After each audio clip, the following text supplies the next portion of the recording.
Welcome back, everyone. Durumu the Forgotten is the 7th boss in the Throne of Thunder. We have a written guide for this boss, which you can read for more details. The link is in the description. You will need 2 tanks for this fight, although through use of Hand of Protection or Divine Protection in case you have a Protection Paladin, you may be able to 1-tank it. We recommend 2 or 3 healers in 10-man and 5 or 6 in 25-man. The fight is made up of 3 phases, during which you will mostly be fighting Durumu. At times, there will be adds to kill. The main phase is simply called the normal phase, and during it you only fight Durumu and handle his abilities. The other 2 phases sometimes interrupt the normal phase, but they do not last long.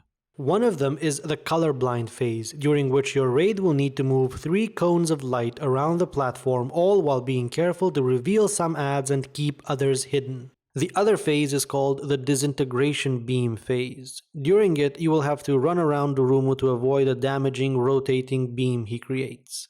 Durumu is stationary in the center of the room during the whole fight, and if no one is in his melee range, he spams a damaging attack called Gaze at the raid, which will eventually wipe you. Now, let's look at each of the phases individually and how you should handle them. In the normal phase, Durumu uses a number of abilities.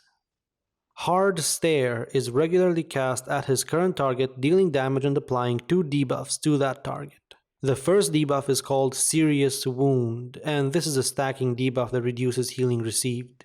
The second is a bleed effect called Arterial Cut, which can only be removed if the target is healed to full health. Basically, your tanks need to perform a tank switch to deal with these abilities. However, since Divine Shield and Hand of Protection remove these debuffs, it is possible to use a single tank. If you don't have a Protection Paladin, then you will need another Paladin in the raid who has taken the Clemency talent. Another ability Durumu uses is Force of Will. This targets a random raid member with a narrow cone effect and knocks back any player standing in this cone a few seconds later. Players who get knocked back this way are thrown off Durumu's platform and they die. Everyone just needs to avoid this cone as soon as it appears. Lingering Gaze targets random raid members, 2 in 10-man and 5 in 25-man, and then places damaging void zones at their location a few seconds later. In other words, these players have a few seconds to alter their position before the void zones appear, thus determining where the void zones will be. These void zones deal damage, slow players who stand in them, and last for the entire duration of the fight, so it is imperative that they not be placed in such a way as to completely block the path of the raid.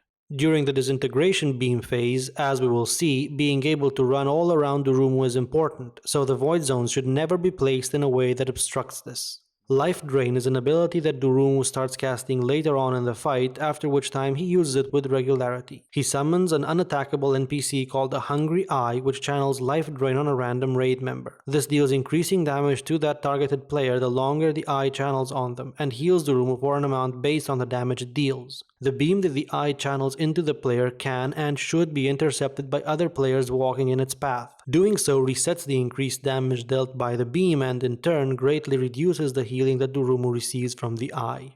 The Colorblind phase first happens 40 seconds after the start of the fight and then every 3 minutes after that. When the Colorblind phase starts, there will be 4 flashes of light on the platform, each indicating the locations of a hidden add. The 3 red flashes indicate the locations of the Crimson Fogs, which must all be killed for the phase to end. The blue flash indicates the location of the Azure Fog, an add that deals a lot of damage if you fail to leave it hidden. As the 3 flashes of light go out, 3 players will each be targeted by a beam of light of a specific color, red, blue, or yellow. A few seconds later, these beams of light turn into cones of light. The red cone of light follows the targeted player around and reveals the Crimson Fogs when brought to their location, making them attackable to the raid.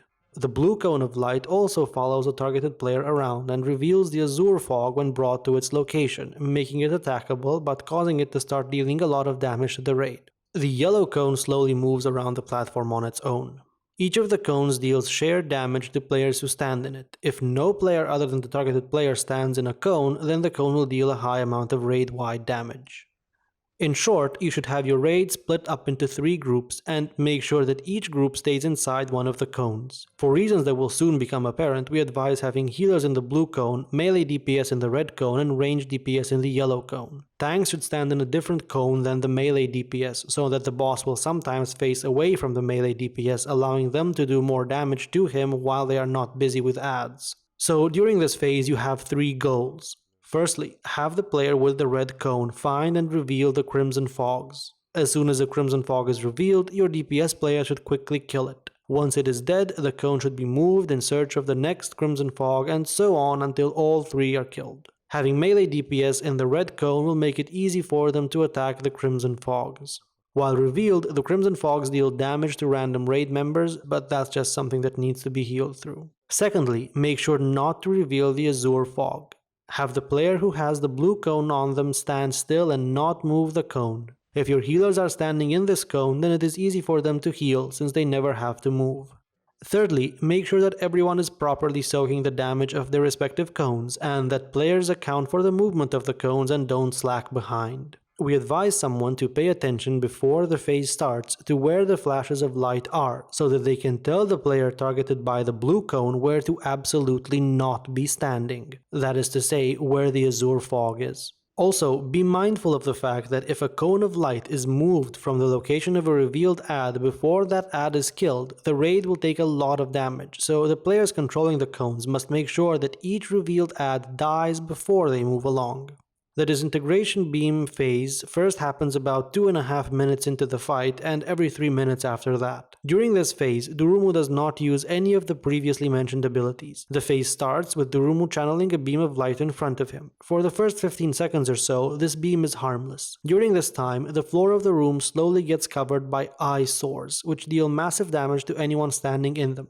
The eyesores will first appear on one side of Durumu, either left or right at random, and expand from there all the way around the platform, finally coming full circle in front of the boss. When they come full circle, the beam that Durumu is channeling will start doing damage, instantly killing anyone it touches, and Durumu will begin rotating clockwise or counterclockwise.